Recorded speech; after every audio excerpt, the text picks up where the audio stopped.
আমরা যে গ্রহটায় বাস করি তার 3 ভাগ জল আর মাত্র 1 ভাগ হলো স্থলভূমি।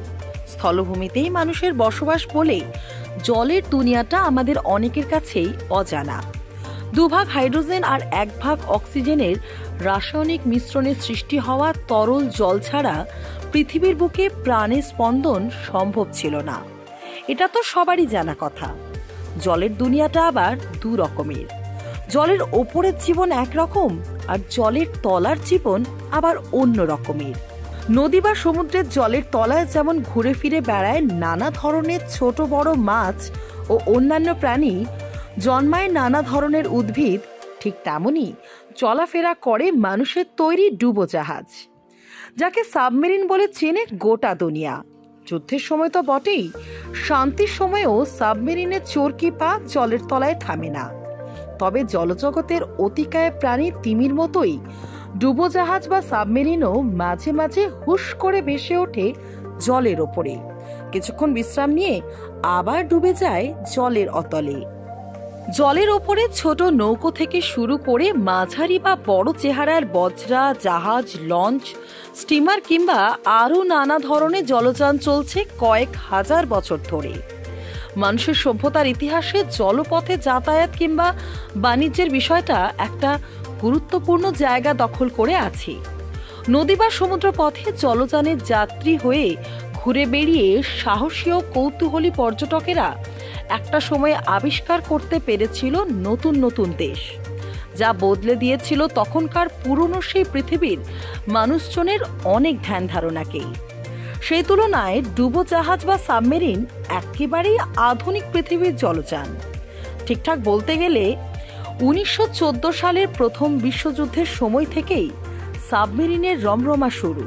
তার আগে পর্যন্ত এটা ছিল সমর বিশেষজ্ঞ আর বিজ্ঞানীদের একটা প্রিয় প্রজেক্ট মাত্র। সাবমেরিন কিন্তু এক রকমের নয়, তাকে দিয়ে ঠিক কি কাজ করানো হবে সেই অনুযায়ী তৈরি করা হয়।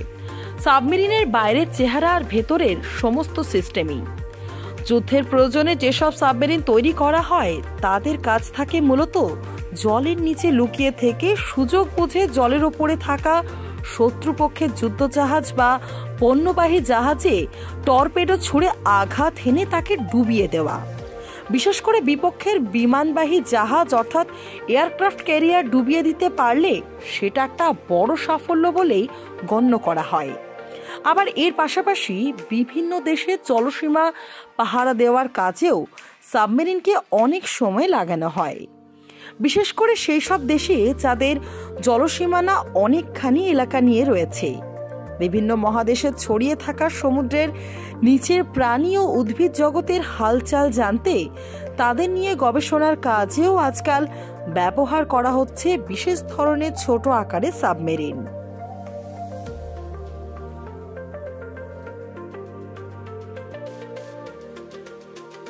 रमजान का पाक महीना आया है, चारों ओर खुशियों का बहार छाया है। तभी तो Shri Balaji fashion readymade suit और सूट पीसों का संभार लाया है। जी हाँ, महिलाओं का जाना पहचाना शोरूम श्री बालाजी फैशन लेकर आया है एक्सक्लूसिव डिजाइन के readymade suit and suit pieces. इसके अलावा डिजाइनर साड़ियों का संभार, साथ ही है मान्यवर के अट्रैक्टिव कलेक्शन। आज ही आना Shri Balaji fashion, opposite Subhash cinema hall, GT road, Asansol. সবকিছুর যেমন একটা শুরুর ইতিহাস থাকে, সাবমেরিনেরও আছে। একটা বিশুদ্ধ আইডিয়া হিসেবে জলের তলায় চলাচলকারী জলযান নিয়ে ভাবনা চিন্তার সূচনা হয়েছিল আজ থেকে প্রায় 500 বছর আগে। 1578 সালে একজন ব্রিটিশ গণিতজ্ঞ উইলিয়াম বোর্ন প্রথম শুরু করেছিলেন জলের তলা ডুবোজাহাজ নিয়ে সিরিয়াস ভাবনা। তিনি তার ভাবনায় নানাভাবে প্রকাশ্যেও এনেছিলেন। তার কল্পনায় ছিল এই জলযান পুরোপুরি কাঠের তৈরি হবে, কিন্তু কাঠের উপরে থাকবে চামড়ার আচ্ছাদন, ভেতরে যাতে জল ঢুকতে না পারে সেজন্য চারপাশ নিশ্ছিদ্রভাবে বন্ধ থাকবে। জলের ওপর থেকে নিচে নামতে হলে বা নিচের থেকে ওপরে উঠতে গেলে জলযানটির আকার ও আয়তনের পরিবর্তন ঘটিয়ে সেটা করতে হবে। উইলিয়াম বোর্ন তার কল্পনার এই সাবমেরিনের নানা রকম নকশাও এঁকেছিলেন, কিন্তু তার জীবদ্দশায় এই ডুবোজাহাজের বাস্তব রূপায়ণ তিনি দেখে যেতে পারেননি। এর বেশ কিছুকাল পরে নেদারল্যান্ডের প্রযুক্তিবিদ কর্নেলিস ড্রেবল হাতে কলমে সত্যিকারের সাবমেরিন তৈরি করে দেখানোর কৃতিত্ব অর্জন করেন। সালটা ছিল 1624। নিজের দেশে নয়, ইংল্যান্ডে থেমস নদীর জলের 12 থেকে 15 ফুট তলায় তিনি তার তৈরি সাবমেরিন নিয়ে বেশ কিছুক্ষণ ঘোরাঘুরি করতে সক্ষম হন।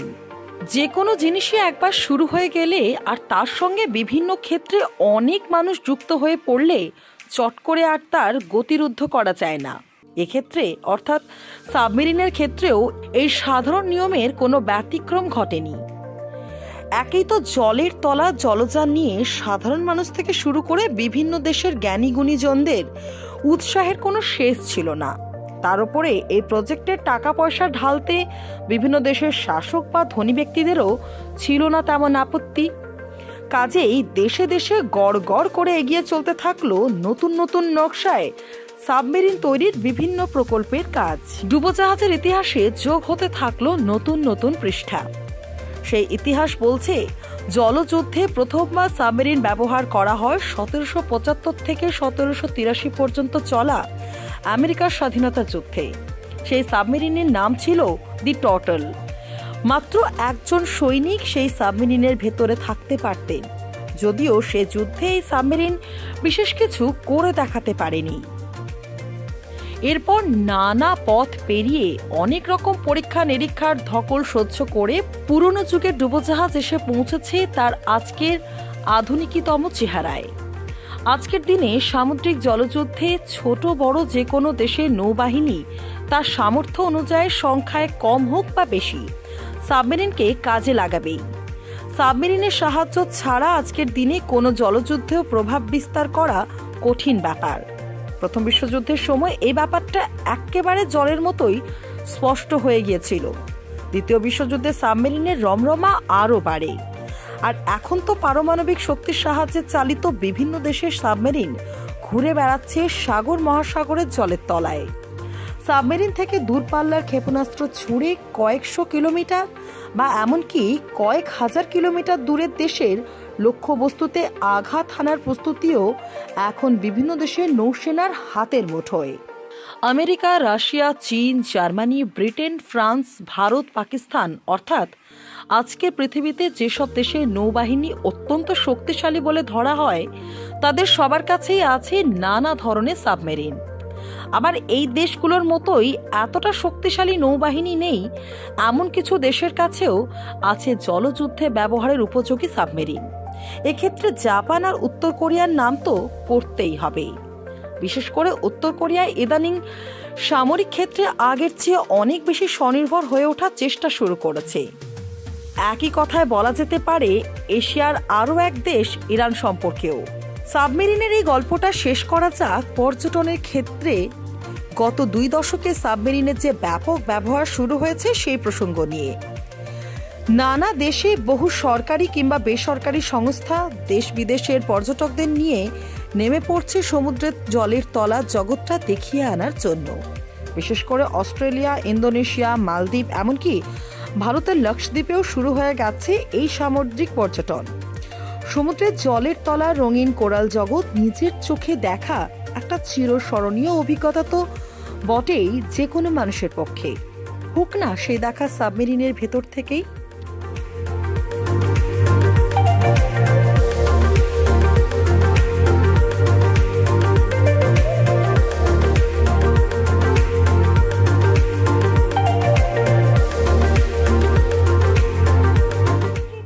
चल रहा है आसनसोल के लोकप्रिय और विख्यात वस्त्र शोरूम श्री बालाजी फैशन में 15 मार्च से 14 अप्रैल तक चित्त सेल का लाभ उठाएं और पाए 70% तक की छूट। Shri Balaji fashion, GT road, Subhash cinema के विपरीत, आसनसोल। हमारे यहाँ शादी विवाह के लिए पूरा कलेक्शन भी उपलब्ध है।